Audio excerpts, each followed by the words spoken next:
আসসালামু আলাইকুম রহমতুল্লাহি বারাকাতু। ছাদ ঢালাই অবশেষে শেষ হয়ে গেল। ছাদে বান্ধা হয়ে গেছে, পানি দেওয়া হয়ে গেছে। কালকে সারাদিন অনেক বৃষ্টি হয়েছে, যার কারণে ভিডিও করতে পারি নাই। তো আজকে ছাদে উঠলাম, তো ছাদ পুরা ভরে গেছে বৃষ্টির পানিতেই। পানি এই পর্যন্ত দুইবার দিছি, দুইবার মোটর ছেড়ে পানি দিছি, বাকিটা বৃষ্টিতে আলহামদুলিল্লাহ আল্লাহ দিয়ে দিছে কুদরতি পানি। পশু পাখি গোসল করে পানিতে, খুব ভালো লাগে দেখতে, অনেক সুন্দর।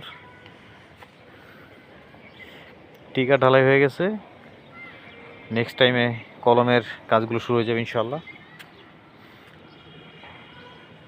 যারা ছাদে বাঁধ দেন অবশ্যই এরকম ইট দিয়ে চারদিক দিয়ে বাঁধ দিয়ে দেবেন একসাথে, অনেক পানি থাকবে। আর গাঁথনিটা ফাইনালি হয়ে গেলে আরও ভালো, কোনো ঝামেলা নেই। বালু বাঁধ দিলে বালুটা নষ্ট হয়, আর ইট গাঁথনি করলে এই একসাথে ইটটা গাঁথা হয়ে যায়, বালুটা নষ্ট হয় না, সিমেন্টটা নষ্ট হয় না, একবারে অপচয় মুক্ত, একবারে অলরা গাঁথনি হয়ে গেল, বান্ডা দেওয়া হয়ে গেল।